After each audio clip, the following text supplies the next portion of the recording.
evening. My name is Natisha, and I'll be your moderator this evening. Thank you for joining our live interactive telephone town hall. We are hosting tonight's event to give Congresswoman Spanberger the opportunity to hear directly from you and answer your questions about the issues facing Virginia's veterans, their families, and their caregivers. As I mentioned, this event is an interactive forum. Congresswoman Spanberger will be taking as many questions as she possibly can during this event. If you have a question, you can press *3 on your phone keypad at any time, and you will be placed in line to speak with a member of our staff. They will take down your name and where you're calling from. The next time you hear your name, you'll be live on the call, and you'll be able to ask your question directly. You can also ask a question by submitting one through the portal below our online streaming player at spanberger.house.gov/live. Again, that's spanberger.house.gov/live. If you're watching on Facebook Live tonight and wish to ask the Congresswoman a question, we encourage you to visit that online streaming portal so you can submit your question. Additionally, if you would like to receive updates from our office via email, please press *6 on your phone keypad at any time, and an operator will collect your email address. We could receive a lot of questions during this event, so if we are not able to address your question, please call our district office at 804-401-4110 during normal business hours. Again, if you have any questions throughout the event, please press *3 on your telephone keypad or type them below the streaming player. Now, please welcome Congresswoman Abigail Spanberger. Hello, everyone. It is so good to be with you this evening. I'm Abigail Spanberger. Thank you for joining our virtual telephone town hall. Tonight, we will be focused on issues facing Virginia's veterans, active duty service members, and military families.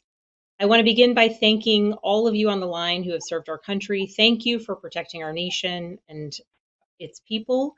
And because this week marks Virginia Women's Veterans Week, I want to use this moment as a special opportunity to say thank you to the women veterans on the line and to make clear that I remain committed to making sure that Congress is focused on delivering the benefits, care, and recognition to all veterans and all of the benefits, care, and recognition they have earned through their service. Throughout the pandemic, I have heard directly from many veterans, and I know there have been real challenges. Here in Virginia, I know that many veterans have experienced issues related to toxic exposure-related issues. And with that in mind, I want to give an update about one piece of legislation on Capitol Hill. Earlier this month, a bipartisan majority of the House voted to pass my legislation to investigate the long-term negative health impacts of jet fuel exposures on America's service members. This legislation passed as part of a larger bill, the PAC Act. And this legislation, the larger bill, focuses on the toxic exposures that veterans have faced as a result of their service, exposure to burn pits, and other toxic exposures. And the legislation I contributed to the larger bill is drawn from a bill named for William G. Collins, an Air Force veteran from Louisa County who's living with Parkinson's and who was chronically exposed to jet fuel during his years of dedicated service in our military. And Mr. Collins used his experience to advocate for veterans like him who face the long-term impacts of exposure because of their service. And supporting veterans who are suffering from toxic exposures has been a top priority of mine when it comes to the focus related to veterans-related issues that I've been working on. This advocacy it includes working to ensure that military firefighters have the ability to claim service-related or service-connected disability when they are impacted by toxic exposures as their civilian counterparts would be. And this advocacy, this legislation that I continue to work on, began when I met the late Michael Lesick, a veteran, a firefighter, a father, a husband from Powhatan County, who talked of his experience serving our country and the impact it had on his health. Notably, also in our district, constituent Gilly Jenkins, a Chesterfield atomic veteran who's now in his 90s, is still fighting for the recognition and the healthcare benefits that his brothers in arms deserve. And for decades and decades, the atomic veterans had to keep their sacrifices a secret, even from their healthcare providers, which impacted the care they could receive. And I'm proud to be one of the very most vocal lawmakers in Congress on behalf of their cause. I'm excited that this year and every year into the future, we will now recognize Atomic Veterans Day, much in part because of the tremendous advocacy done by people like Gilly Jenkins. And tonight, we're bringing a larger conversation to you, veterans across Virginia's 7th District. Once again, I am joined by counterparts who can provide additional information in addition to what I'm discussing related from a federal perspective. I am honored that we'll be joined by Stephen Combs, who's the Chief Deputy Commissioner of the Virginia Department of Veteran Services. We're also going to be joined by Ben Shaw, who serves as the Central Virginia Regional Director of the Virginia Veteran and Family Support Program at the Virginia Department of Veteran Services. And we'll also be joined by Dr. John Henry, who serves as the Assistant Regional Manager for the Central Virginia region at the Virginia Department of Veteran Services. Some of those names may sound familiar to you, as both Ben and John have joined these events in the past, and I hope that you have found them helpful, and that's why you're joining together again. I want to thank our guests for taking the time this evening to join us and help answer questions. And before we begin, I just want to make one more comment related to the constituent services that our team can provide. Our constituent service team is here to serve you. If you have a specific request or a question about your case at the VA or any other federal agency, please do not hesitate to pick up the phone and call our district office, 804-401-4110. You can also contact our office online at spanberger.house.gov. I also wanted to share two more updates. One is that the National Veterans Crisis Line, for those who might need it, currently has a longer 1-800 number. It's an important number for anyone with a veteran, particularly a veteran who may be struggling in their life. You can call 1-800-273-8255 for assistance. And as a bit of good news on that front, starting in July, the crisis line will be easier to access. It will be joined with the National Suicide Hotline at one number, 988. So it'll be easier to remember and provide that support to anyone who might be in need of immediate access in time of crisis. I also want to note, and hopefully veterans have seen it, that we had an increase for fiscal year 2022 to the COLA for retirees. And hopefully this is the largest COLA increase for military retirees in nearly 4 decades. So I was proud to support ensuring that we are providing the benefits to our veterans that they have earned through their service. I am now going to turn it over to Chief Deputy Commissioner Combs for opening comments. Chief Deputy Commissioner Combs, over to you. Thank you, Representative Spanberger. It's an honor to be with you and the veterans, families, and caregivers of the 7th District this evening. The Virginia Department of Veteran Services, or DVS, is a state government agency with more than 40 operating locations across the Commonwealth. We trace our history to 1928 and the establishment of the Virginia War Service Bureau to assist what were then known as Virginia's veterans of the World War, now World War I veterans. There's a state agency like ours in all 50 states, but few other states offer as many programs and services as your Department of Veteran Services. We work in partnership with, but we're not part of, what we call Big VA, the U.S. Department of Veterans Affairs.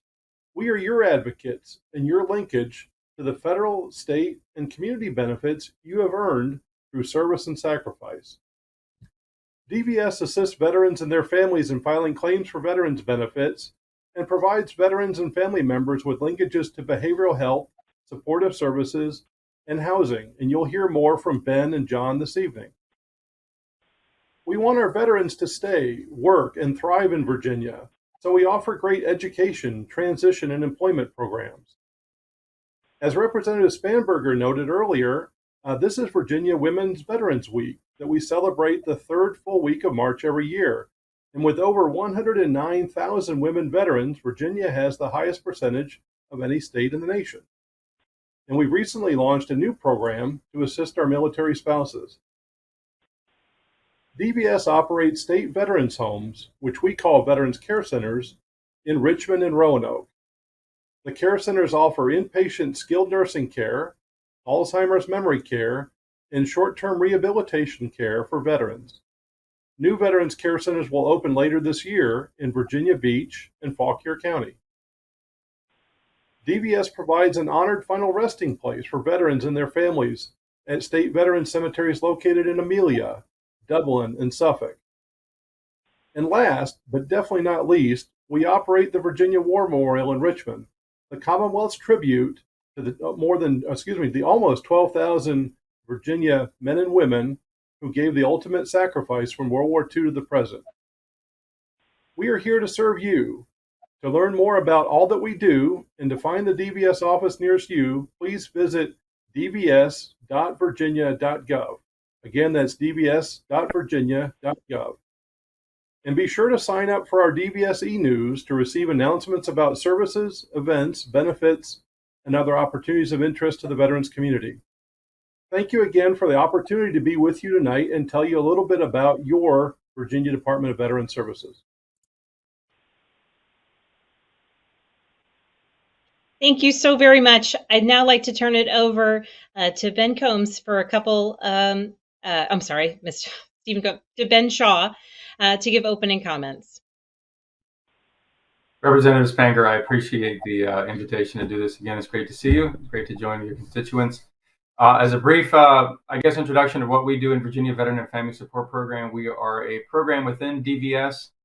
We are the fixers. We are the problem solvers. So we have a code mandate to support veterans and family members in their connection to behavioral health and rehabilitative services, and we certainly do that regularly.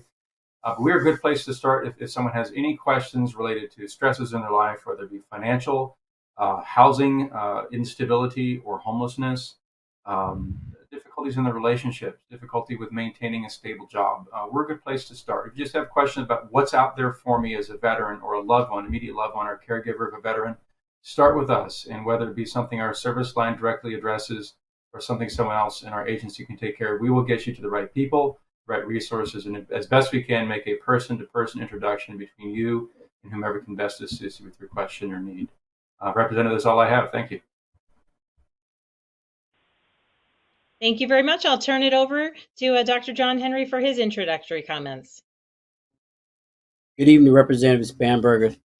Thank you again for inviting me to this meeting, and I look forward to assisting the veterans of your district. I'm also a veteran service representative, and I'm located out of the McGuire VA Hospital. My main function is to assist veterans and their family members with filing a claim to the VA. If you, the best place to start with the claim is start with us. We are your advocate. We are here to support you. As Deputy Chief Commissioner Combs said, we are not the VA, but we are your advocate. We are here to assist you. We are here to clarify things with you because the VA letters are not that clear. So we are here to assist you in making headway for you.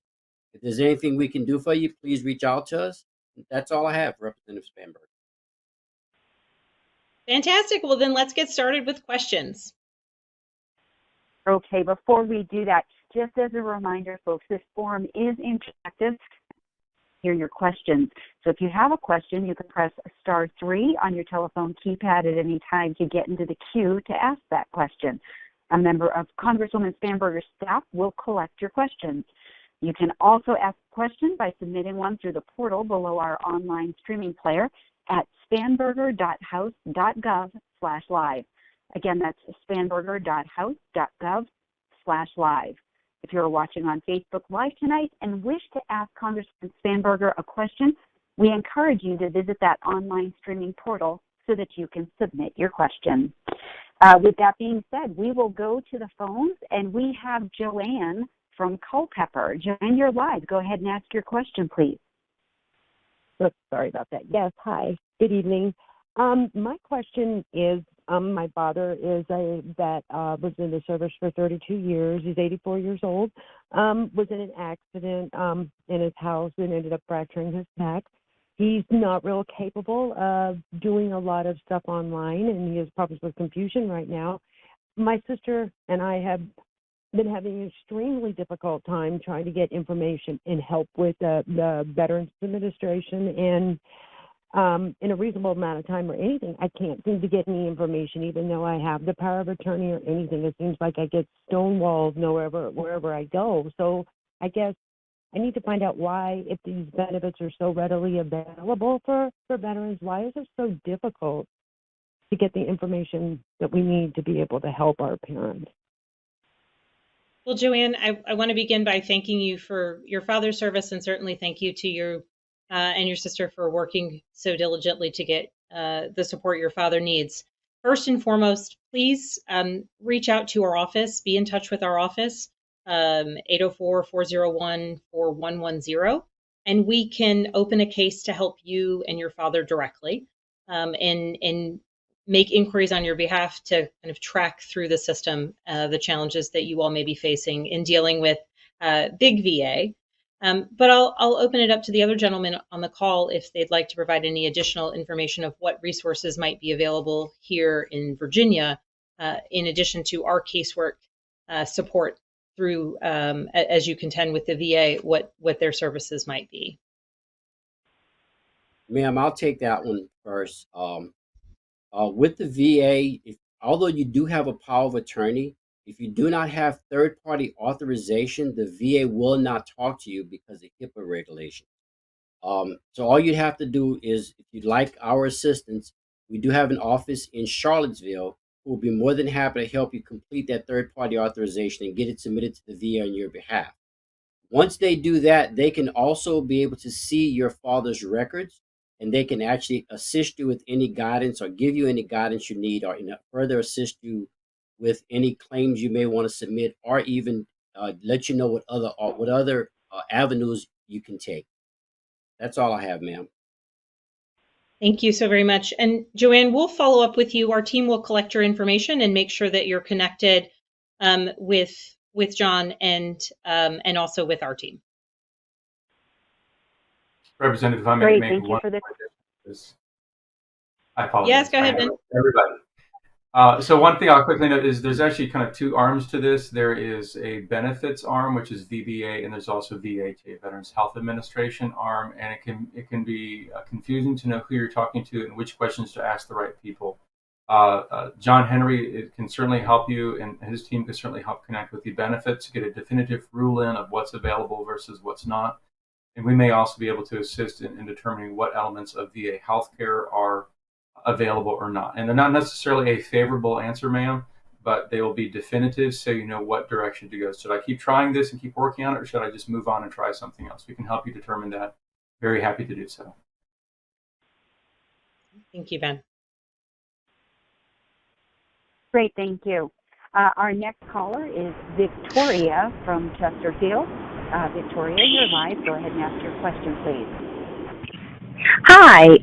Thank you so much for taking my question. I am a widow of my husband was in Vietnam as an Army Ranger, and he was exposed to Agent Orange. So he passed back in 2016, but he had filed a number of claims with the VA. One of them he filed back in 2008, and it has been, I guess it's before the BVA, and it's been there since 2013. I'm not sure why it takes so long. And then the other claim, I think, has been, I went before an appeals hearing back in January 2019, and then a form that needed to be filed, which I filed, and that is setting before the BVA. So it sounds like it's just waiting to be assigned to judges, but I don't know why it takes so long. I took care of my husband until the end, so I was his primary caregiver. So I don't know what else I can do at this point. Is there another avenue to take? And so I was just wondering. So yeah. Well, Victoria, thank you for this question, and certainly I'm so sorry for your husband's loss and grateful for his service, and I hope that you'll find helpful information on this town hall. First and foremost, Congress, as I mentioned in my introductory statement, has really put a major focus on toxic related exposures, and certainly before the bill that we just passed related to burn pit exposures had set our sights on and our focus on Agent Orange exposures and the impact that that's had on a whole generation of veterans. And so I'm so sorry for your family's experience. And I do want you to be in touch directly with our office so that we can track your case and possibly provide assistance as you're going through that process. But at this point, I'll turn it over to the gentleman on the line who might provide additional information as well. There's going to be a lot of tag team answers on this because quite frankly, we just have incredible resources here in Virginia, and I want to make sure that you hear from them. Ms. Victoria, first of all, let me say I'm sorry for your loss. I can say usually the board usually takes up to 2 years to adjudicate a case. If your case was remanded, basically that means that the judge did not have enough or sufficient information to make a decision. What he does, he sends it back to the regional office with guidance for them to gather additional information. Unfortunately, if your case is remanded, there is no deadline on how long they can take. I've seen a remand take up to 3 years. What I'd recommend you do is leave Congresswoman Spanberger's office your contact information, and they will pass it on to me, and I will contact you directly to see if I can see your case in the system, and maybe I can get some more guidance to you. If not, I will try to talk. I would not say try. I will talk to our appeals specialist to see if they can assist you further. Thank you very much. And Victoria, we will collect your information and make sure to connect you with John as well.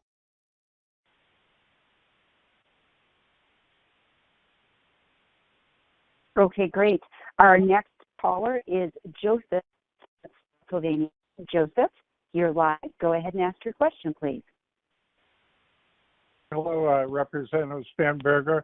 I'm very pleased with VA healthcare support.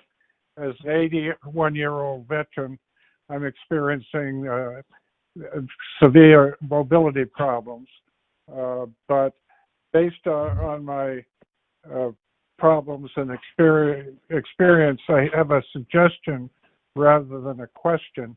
I think the VA healthcare system needs to better target its communication outreach to inform veterans of the broad resources it has available to those of us. And for example, specifics on caregiver assistance. There's, as you've identified in previous forums, a terrific expansion of the caregiver program. I'm currently just thrilled with what the VA is in the process. It's not a completed action on assistance with everything from a bidet to a mobility scooter to a mobility chair to get up and down stairs. I thought I'd run into a lot of bureaucracy in terms of financial questions and do you have service-connected disabilities, which I happen to have, but I wasn't confronted with that.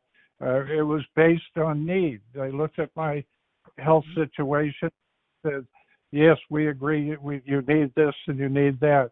In listening to the previous callers, I have one additional added suggestion. I think locally, these people have frustrations with lead times and so forth.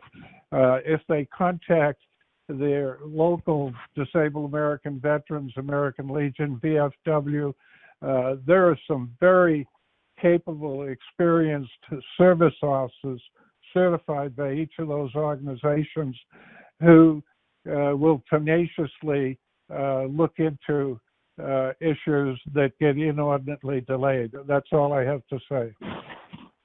Well, Joseph, thank you so much for your comments. And I hope that to some degree, we are really meeting the goal that you all have. Certainly, when we first had Ben and John on the line, and the call volume incoming with questions, with requests, and frankly, the information that they were able to bring to the discussion was so significant that that's why we've now done this multiple times. And Stephen's now joined us as well. And so thank you. I hope that we're getting the word out a bit more about what exists and what benefits exist. I think we can always do better, and hopefully we can continue to make sure that people and veterans across Virginia know the resources that are here, both from their federal counterpart through my office as their representative, but also at the state level. And at this point, I think Stephen touched on some of it in his opening statements, but if you'd like to provide any additional information about the types of outreach or information, or really, frankly, any of the gentlemen on the line, please do let me know. I turn it over to you to provide a bit of information of how we're getting the message out there more about all of the resources that exist. Well, thank you, Representative Spanberger. As I mentioned earlier, please be sure to sign up for our DVS e-news. You can find the link at the bottom of our homepage, dvs.virginia.gov. That's a monthly newsletter. It goes out. It's chock full of news, both about federal programs, but especially about our state veterans programs and benefits, veteran services offices in this area across the state, things that are going on at our Virginia War Memorial, and links again to all the great things that we try to do to our Virginia veterans. But we rely on our federal representatives, our federal partners, like Representative Spanberger, to help us get the word. And we also ask for your help. If you know a veteran, encourage them to connect to the Congresswoman's office, to connect to VA, to connect to DVS. Help us spread the word. That veteran-to-veteran, peer-to-peer messaging is sometimes the most powerful messaging that we have. Thank you. Thank you so much. Sometimes we have people who will reach out to our office kind of at that point of last resort. And I get it. So many, and we've talked about this in prior town halls. So many veterans don't necessarily want to ask for help. They're working their way through the system, and will wait until a point where they've exhausted every other avenue to call their representative. And so this is the point in the town hall where I always say, we literally have people whose job it is to help veterans in our community get connected with the resources that they need, or support them as they're going through the process, filing paperwork with the VA, either veterans or their family members or surviving family members. So please, just to echo what Stephen said, please, please, please, if you or someone in your life has any questions at the earliest stages, you are always welcome to reach out to our office, to reach out to our counterparts at the state level, and we can provide answers, or at least just be ready. Even if it's, okay, well, if you face future hurdles, then we'll jump in and provide assistance. Please make sure everyone knows that this is an important part of our job, at least from the federal perspective. And then the gentleman on the line, they spend all day helping veterans across Virginia. So please, please do be in touch with us or with them whenever we can be helpful. Representative. Go ahead, Ben. If I may add to this, Joseph, thank you for your comments. I really do appreciate it. The overwhelming majority of people who serve in Department of Veterans Services right now are themselves veterans, or have immediate loved ones who are veterans, or their parents of veterans, or their children of veterans. This is, yes, they have a full-time job and we get paid to do all that, but it's also actually a personal mission. As a veteran myself, I have experienced at least some of the confusion you described, trying to navigate VA benefits and VA healthcare systems myself. So a lot of what we learn comes from our own good and bad experiences, and we learn a lot as consumers ourselves. We try to turn that around and help others and pull others forward if they don't have experiences like we did, if they're negative experiences. We also undergo extensive training and ongoing outreach efforts to learn not only what we can do for others, but also what do they do so we can make proper and informed referrals to them. So this is actually a personal mission just as much as it's a professional one. Please do contact me or any of our team. We'd be very happy to lend our weight to the fight and try to help you find the right door to go to get the answers to your questions that you're looking for. Over.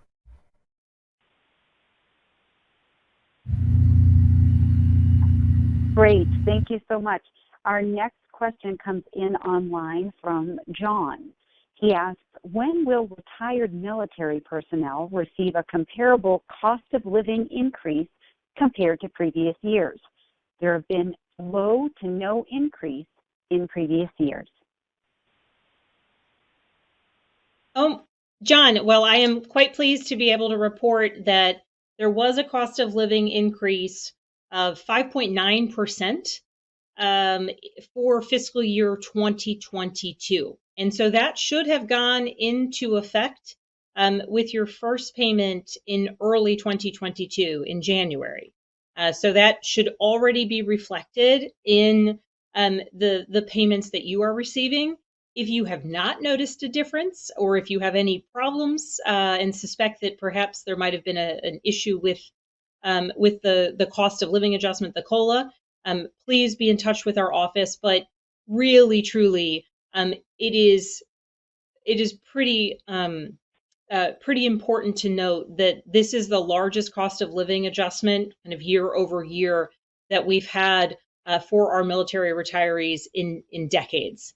And in fact, survivors of retired military personnel should also be seeing an increase for their cost of living. So this isn't just limited to the veterans, it's for anyone who's receiving these benefits.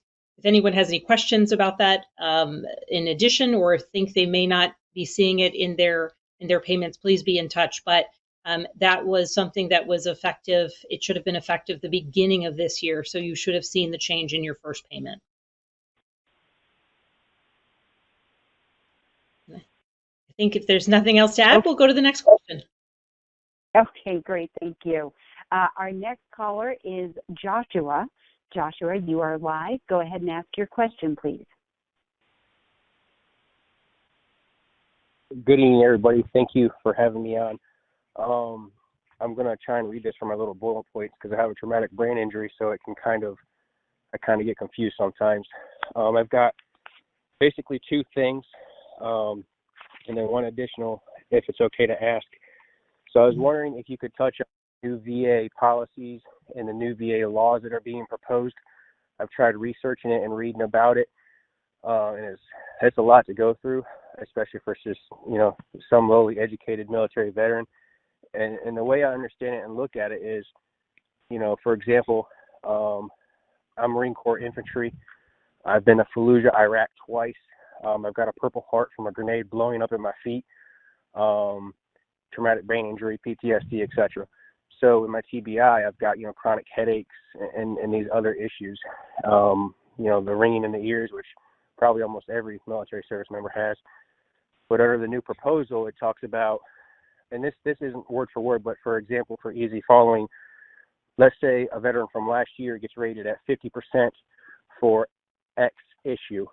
And then under the new proposal, that same issue might be only 20 or 30% of a rating. And so they said in the criteria that current veterans that are rated will not have any decrease. But what I've been trying to read is if I go in for a re-evaluation, let's say my PTSD were to get worse, they may decrease it on their new scale. And then I would actually go from where I'm at now down to the next percentage rating, even though the criteria may be higher than what it is now for that issue. So that's very serious for me because I pay my mortgage and help take care of my wife and children with my disability compensation. So I feel like I'm sitting here like, I'm a combat veteran, 2 tours of Fallujah with the infantry and the scout snipers, and I'm combat wounded, and I feel like I'm being told, hey, you know what, sorry, hate your luck, but things are getting ready to go downhill. And that's how I feel. And I know I'm not alone because I have a big network of veterans I talk to. So that's my first issue. I'm sorry, I know I'm being long-winded, so I'm going back to my notes. No, My please go second ahead. issue is my second issue. Thank you, ma'am. My second issue is my stepson is 22 years old. He's autistic. When he turned 18, I submitted a letter from his doctor saying he was autistic since, birth, obviously. And it was the doctor that had taken care of him from age 4 all the way to the age of 20. And the VA, I was trying to keep him because he's now an adult, as a helpless adult is how they describe it, or a helpless child, I think, to keep him on my disability compensation. And the Veterans Affairs told me in a letter, autism is not a disability. That's literally what my letter said. And so I just sat there. I remember, like it was yesterday, I was like, I give up. I'm done. I'm done with the VA, And so here I am again. My wife's trying to help me. Hey, let's get this ball rolling.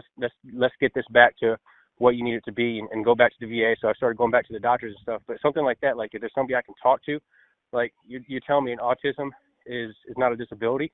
Like he can't drive. I've tried having him work. He can't even stock shelves and organize things at Walmart or I have to remind him to brush his teeth. He's got autism. So, and then one other thing is I'm going to mention, if it's okay, is Please. bill accountability is like I have an issue with my eyes associated from the military. I'm almost kind of going blind in my left eye, and I'm only 35, and the only thing they can tie it to is when I was in the desert, and so the VA cannot provide me the care, so they outsourced me, and this was last summer all the way to, actually, I'm sorry, it was a year ago all the way to current. I've been to the eye doctor 15 or 16 times since last February, and they keep sending me the bill from collections 60 days past due, 90 days past, 6 months past due for $900 that the Veterans Affairs is supposed to. So I think that's all I have. I'm sorry if it was confusing. I can fix it if you want me to. No, Joshua. So I took notes. I've got it. So what I'm going to do is run through your 3 questions. I have some comments from the federal perspective on all of them, and then open it up to my counterparts on the call. So as it relates to the rules changes that might be impacting the disability ratings, there's a lot of uncertainty related to this. My office, I have taken the action of asking for greater clarity because I am hearing about this issue from many veterans who are worried. Our understanding is that there shouldn't be a decrease in the support that a veteran is getting. But you are totally correct in that it is very unclear. That's the federal answer to that question. And we are working to push out far greater clarity. I've been asking at the federal level for clarification on what this proposed rule would actually mean, particularly, frankly, for veterans like you who are so young, who year after year and for decades into the future, what will this look like if your illness progresses or if there's changes to your health along the way? What would this rule mean? So I'm going to stop and I think let everyone who might want to add something to this discussion, and then we'll get to question 2 and 3. So focused on the potential ratings changes and what those rules would mean. Gentlemen, would anyone like to add something to the answer to Joshua?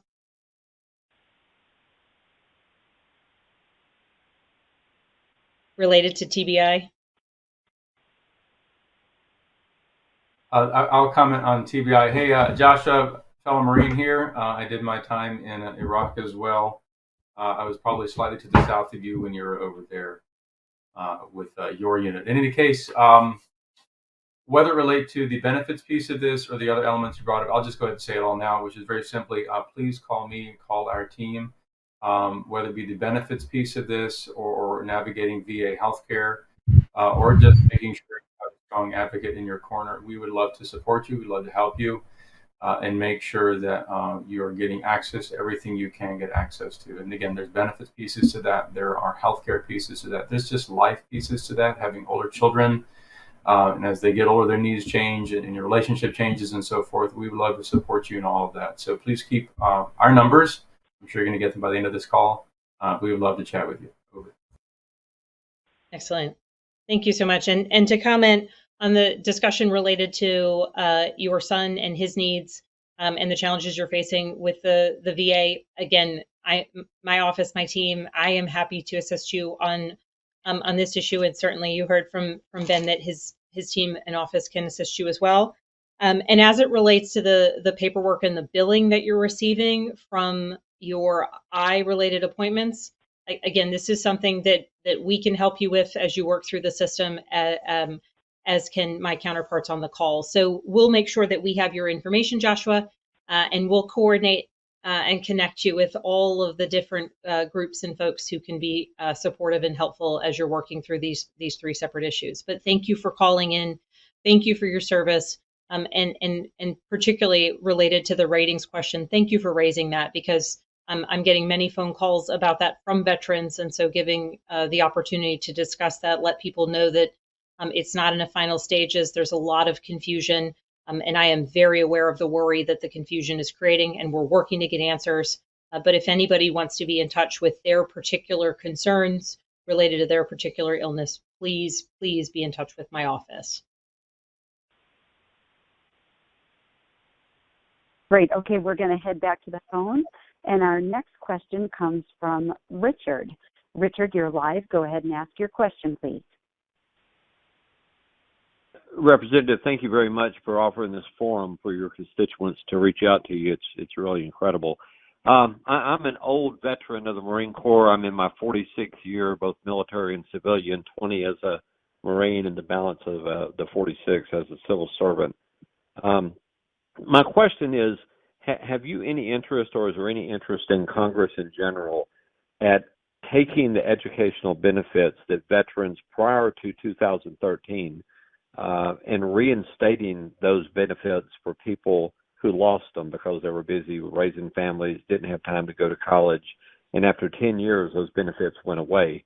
Now, President Trump, of course, signed a bill in 2014, I believe it was, that, or later, I'm sorry, I got the dates wrong, but retroactively to 2014, that made the benefits permanent, but that doesn't help people who served well before that. Given that there's so few benefits for, if you're not a disabled veteran, there's really not a lot out there but education and the homeowners, being able to get a GI loan. But just curious what your feelings on that would be. Richard, thank you so much for this question, and you have stumped me. I do not currently have the answer to that one.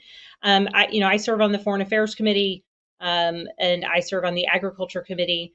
I do a lot of work with the Veterans Affairs Committee, but I'm not sure if there's been ongoing discussions that I might not have been a part of related to additional retroactive benefits in the education space. So I'll follow up on that and get an answer to that one to see if there is potentially any legislation to that effect that I just haven't yet come across. But thank you for raising it. I think you make an important point in terms of one of the real strong benefits that so many veterans or active duty service members make use of is education related benefits for themselves or for their children, and in ensuring that that we're taking stock of who's been able to make use of those benefits and perhaps evaluate what might be able to be done for those who, as you said, in life were busy with kids and families and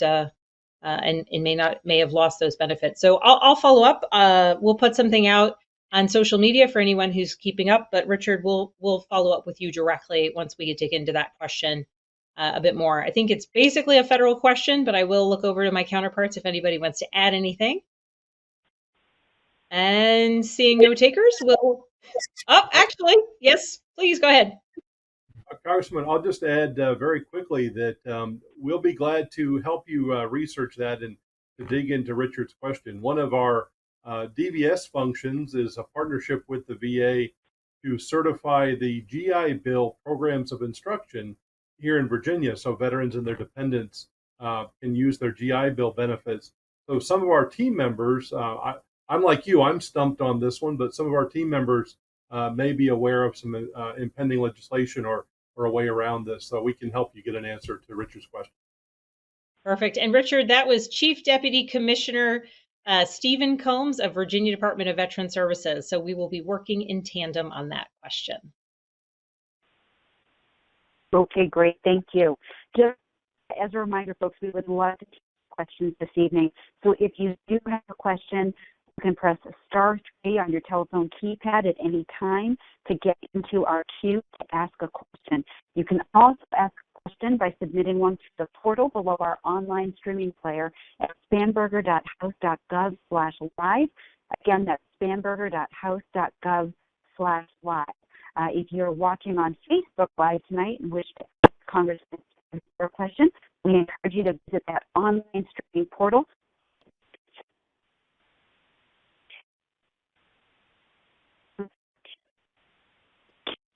All right, it appears we're having some... Please. Catherine, are you with us? Say it again. Yes, ma'am, I am. Okay, go ahead and ask your question, please. Hi, good evening. My name is Catherine Richardson. I'm a U.S. Navy retiree. My question is, I had been spoken to about the governor having floating information as a campaign promise to take away the obligation to pay a Virginia state income tax on our federally earned military retirement. And I'm aware other states do not have a state tax like Illinois on the federally received pension from the military. Can you enlighten me on where it is for the repeal or the modification to the Virginia state taxing of the federally earned military retirement? Well, thank you so much for your service, Catherine, and thank you for your question. I can either get that answer for you from my counterparts at the state. I'll also double check to see if any of those who are on the line with us today might have updates of what's happening at the state level. Doesn't necessarily fall in their direct purview, but let me see. It seems as though Stephen Combs, Chief Deputy Commissioner, wants to take that question. Sure, I can provide a very brief update. There are two bills under consideration through the Virginia General Assembly, as well as the biennial budget that's in budget conference right now. And those two bills, and it has to be hammered out between the Virginia House of Delegates and the Virginia Senate, but to provide a military retirement tax exemption for Virginia military retirees. How that will finally come out in the sausage making that is the budget process and the legislative process, we should have an answer, I think, within a couple of weeks. There was an announcement today that Governor Youngkin had called the Virginia General Assembly back into special session starting on April the 4th, I believe, to complete the work on the biennial budget, which would include that military retirement tax exemption for Virginia military retirees. We just don't know yet what the final form of that, but it's looking like there will be something like that in the Virginia budget coming up, effective starting for tax year 2022, which would mean look for it in your taxes next year. Excellent. Okay. Well, thank you for the answer. Please go ahead, Catherine. That House bill number? I'm sorry. Do you by chance have that House bill number? Oh, you're going to quote me on this. Look at SB 528, and I want to say HB 1128. Thank you so much for that. Thank you, Thank you so much. Thank you, Catherine, and thank you, Stephen. Great, thank you. We are going to stick with the phones. Our next caller is Tammy. Tammy, you're live. Go ahead and ask your question, please. Thank you. My husband is a Vietnam veteran, and 3 years ago we filed a claim to increase his disability because he developed lung cancer. And we recently learned that the claim was denied because they cannot find his military records that show that he served in Vietnam. So our question is, how do we find those records? Gentlemen, I'll open it up to you. Certainly my regular answer of please be in touch. Our office is happy to help. Certainly applies in this case, Tammy. But I also know that as grateful as we all are for your husband's service, I think the gentlemen on the line joining me tonight have a good answer for you. Tammy, let me say thank you and your husband for your service.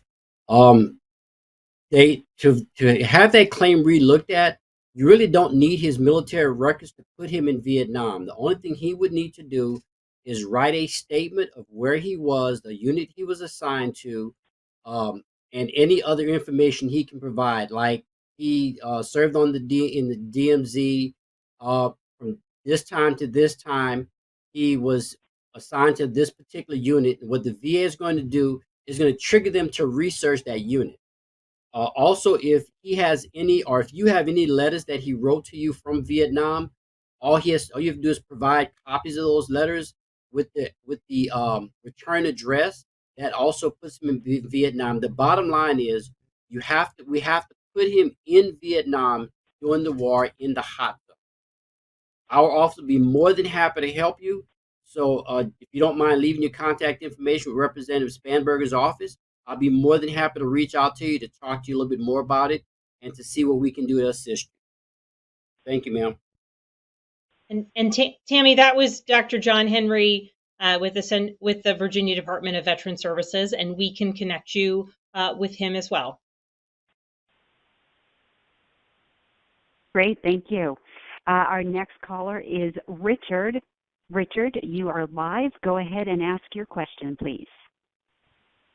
Yes, thank you. Thank you, Rep. Spanberger, for being here. My question is concerning military retirees who were Chapter 61 retired, and we have to have concurrent offset on our retired pay versus veterans disability pay.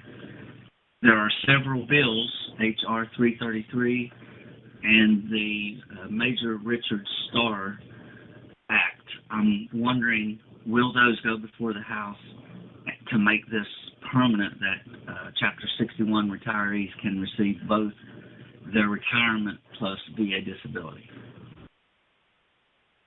So Richard, thank you for your question, and I'll begin by just letting anybody listening know a little bit more about what the Major Richard Starr Act is. So back in 2004, Congress eliminated an offset for military retirees who have at least 20 years of service and a disability rating of at least 50%. And the Major Richard Starr Act would expand this policy to approximately 42,000 retirees whose military careers were cut short because of combat-related injuries.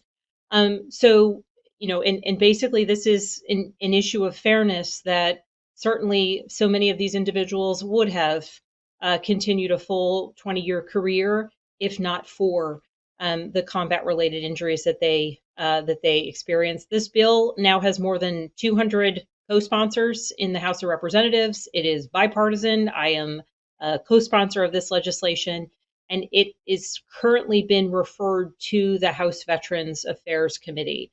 So the next step for this bill would be a markup as it moves forward before ultimately coming to the floor.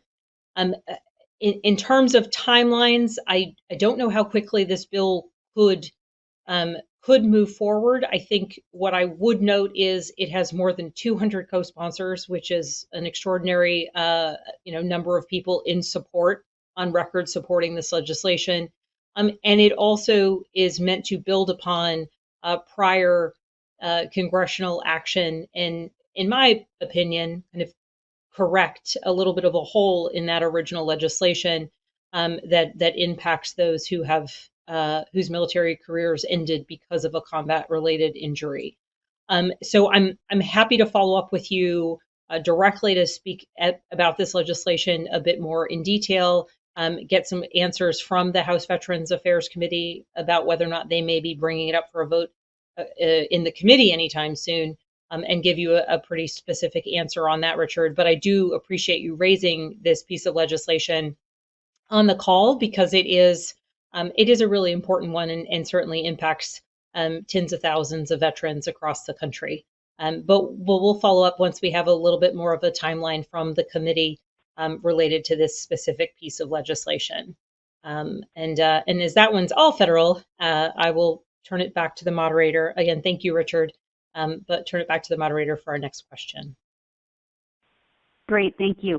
We do have time for this last call this evening, and that is Anthony from Spotsy. Anthony, you're live. Go ahead and ask your question, please. Is that me? That's you, sir. Yep.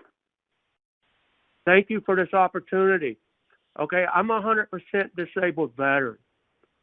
I did 4 combat tours in Iraq and Kosovo and the former Yugoslavia. My question is, and this is what I know is, if you're qualified 100% SSDI, you're automatically or almost 100% you'll get 100% VA. But I'm 100% VA and got denied by Social Security Administration 2 times. And my question is, there's 2 branches of federal government. Why is there not one unified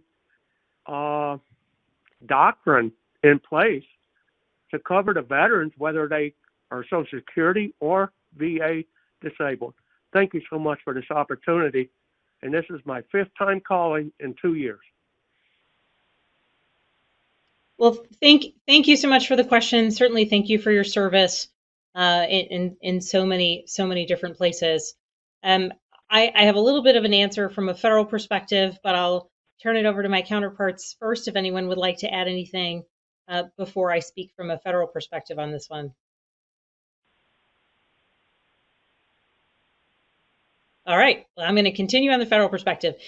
So, sir, the challenge here, of course, is that the VA focuses its services on veterans, Social Security, veterans, children, seniors, Americans who have who have disabilities and in need of Social Security benefits there. So the mandates of the 2 different agencies are different. Certainly, it would be easiest, one would think, for anything that the VA does for the Social Security Administration to just adopt. But because they are 2 distinct entities that function separately and contend with very different issues, they are not always kind of working in concert in the way that, frankly, would make sense to you or me, particularly when looking at your particular circumstance. That being said, what I would propose you do, sir, is we will follow up with our office and certainly provide assistance, as we not only do we work with the VA, but also with the Social Security Administration being another federal agency. We are happy to provide assistance as you work through your claims with them.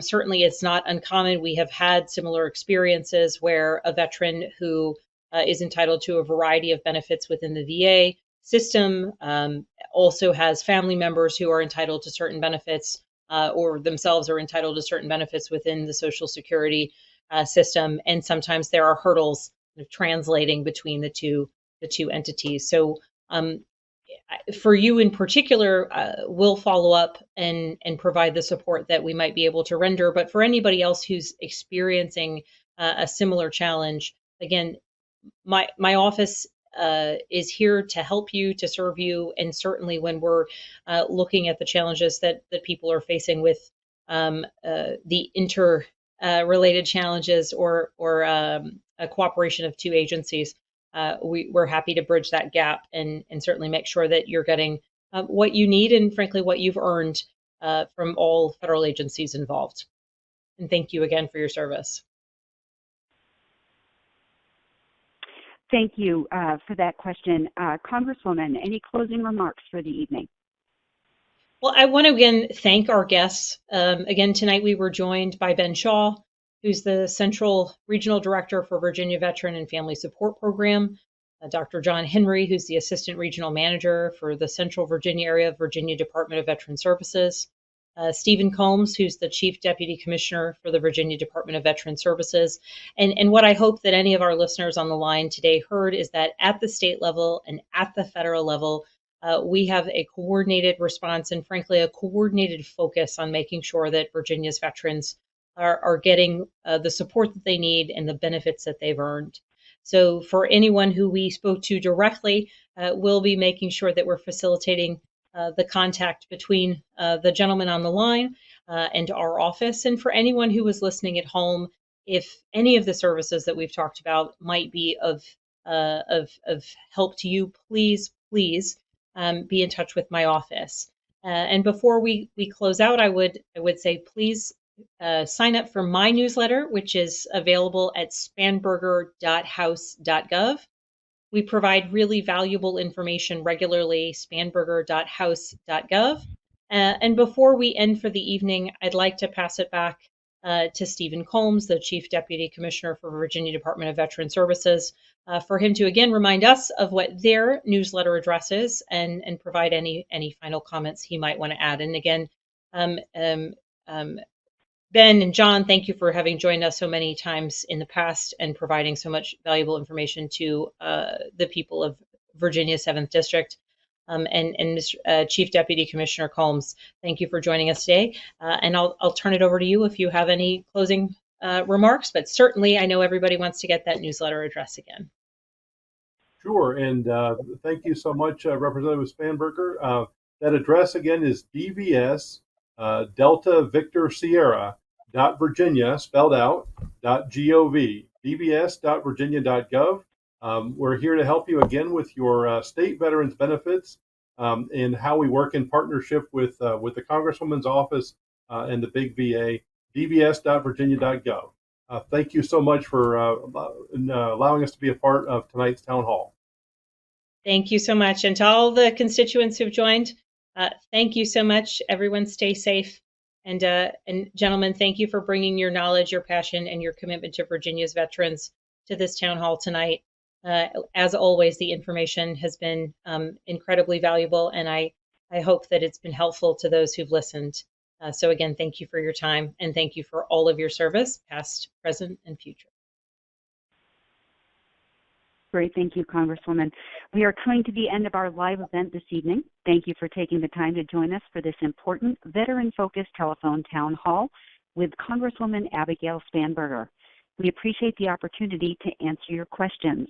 But if we were not able to get to your questions this evening, you can call our district office at 804-401-4110 during normal business hours, or go to spanberger.house.gov. Thank you again, stay safe, and have a good evening.